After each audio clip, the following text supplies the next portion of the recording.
एक बार की बात है, कुंदनपुर नाम गांव था, जहां गांव के बाहरी इलाके में जंगल के बीचों बीच सुनसान जगह पर एक रहस्यमय झोपड़ी से हर पूर्णिमा रात को डरावनी आवाज सुनाई देती थी, जिसकी वजह से पूरे गांव में पूरी रात डर का माहौल बना रहता था। अगली सुबह, अरे काका, कल रात मैंने गांव की बाहरी इलाके से बहुत ही डरावनी आवाज सुनी। आखिरकार इन डरावनी आवाजों के पीछे क्या रहस्य है?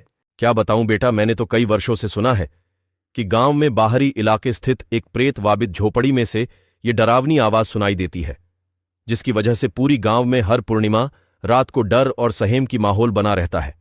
और इसलिए आज तक गांव के कोई भी व्यक्ति इस रहस्य का पता लगाने झोपड़ी के पास नहीं गया है, और वह रहस्य ही बना हुआ है। लेकिन क्यों काका, आज तक गांव का कोई व्यक्ति इस रहस्य का पता लगाने क्यों नहीं गया? अरे बेटा, आज के वक्त में कोई भी व्यक्ति अपनी जान जोखिम में नहीं डालना चाहता, और वहां जाना बेटा खतरे से खाली है भी नहीं।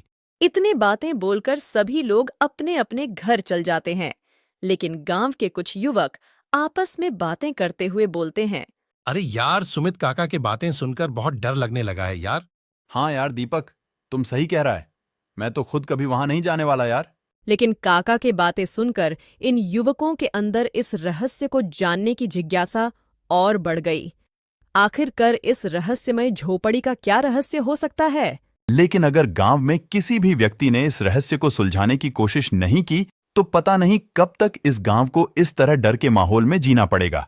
लगता है मुझे ही हिम्मत कर किस रहस्य को सुलझाना होगा। अगली पूर्णिमा रात को राजू जंगल की ओर डरावनी आवाज को पीछा करते करते जंगल के रास्ते से होता हुआ उस रहस्यमय झोपड़ी की ओर बढ़ने लगता है। जैसे ही राजू उस रहस्यमय झोपड़ी के पास पहुंचता है, जिसे ये डरावनी आवाज सुनाई, एक बार तो बहुत डर गया, लेकिन उसने अपने पैरों पर खड़ा होकर एक गहरी सांस ली और आगे बढ़ने लगा। जैसे ही राजू झोपड़ी के अंदर दाखिल होता है, तभी उसे वहां युवा लड़की की तस्वीर के आगे कुछ मोमबत्तियों के अलावा और कोई भी दिखाई नहीं देता है। लेकिन कुछ समय बाद डरावनी आवाजें बंद हो जाती हैं और एकदम सन्नाटा छा जाता है, और अचानक से अंधेरे में से एक युवा लड़की राजू के सामने आती है। राजू उस लड़की की सुंदरता को देखकर दंग रह जाता है और वह उस लड़की से पूछता है, आप कौन हो और आप इस सुनसान जगह पर प्रत्यक्ष झोपड़ी में क्यों रह रही हो? चिंता मत कीजिए, मैं कोई भूत नहीं हूँ। दरअसल मेरा नाम प्रिया है और मेरी शादी शहर के एक अमीर व्यापारी के साथ हुई थी, लेकिन वह मेरे साथ हर रोज मारपीट करता था और मैं भी इस शादी से नाखुश थी। इसलिए मैंने अपना जीवन शांति से जीने के लिए अपनी मौत का नाटक रचा और अपने पति से जान बचाने के लिए इस झोंपड़ी में शरण ली थी। राजू प्रिया द्वारा सुनाई गई कहानी सुनकर उसके प्रति मोहित हो जाता है, और प्रिया को भी यह एहसास हो गया था कि राजू उसे पसंद करने लगा है। और इसी तरह अगले कुछ हफ्ते राजू प्रिया से मुलाकात करने लगा।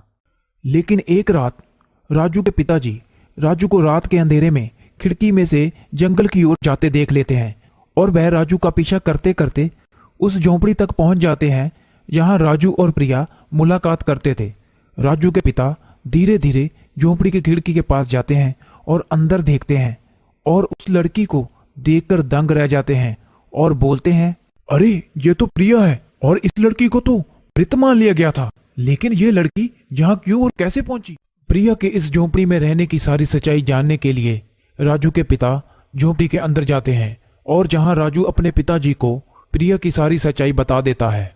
लेकिन ये खबर जंगल की आग की तरह पूरे गांव में फैल गई, और ग्रामीण उस लड़की की एक झलक पाने के लिए झोंपड़ी के बाहर जमा हो गए, जिसने अपनी मौत की झूठी कहानी रची थी। दूसरी ओर प्रिया का पति प्रिया द्वारा उसकी संपत्ति चोरी कर भागने और अपनी मौत की साजिश रचने के आरोप में प्रिया को गिरफ्तार करवाने के लिए पुलिस को साथ लेकर उस झोंपड़ी के पास पहुंचता है। लेकिन प्रिया का पति राजू के पिता को वहां देखकर दंग रह जाता है, क्योंकि राजू के पिता इस केस में पहले से ही जज थे। इंस्पेक्टर, गिरफ्तार प्रिया को नहीं, उस नीरज को करो, क्योंकि मैं अब सारी सच्चाई जान चुका हूँ। इस पूरे केस में दोषी कोई और नहीं, ये नीरज है। राजू के पिता के कहने पर पुलिस नीरज को गिरफ्तार कर ले जाती है। यह सब देखकर प्रिया भी बहुत सुकून महसूस करती है, और इस तरह इस रहस्य के सुलझ जाने से पूरे गांव में फिर से खुशहाली आ गई और राजू भी प्रिया के साथ शादी कर लेता है और वह दोनों खुशी खुशी रहने लगते हैं।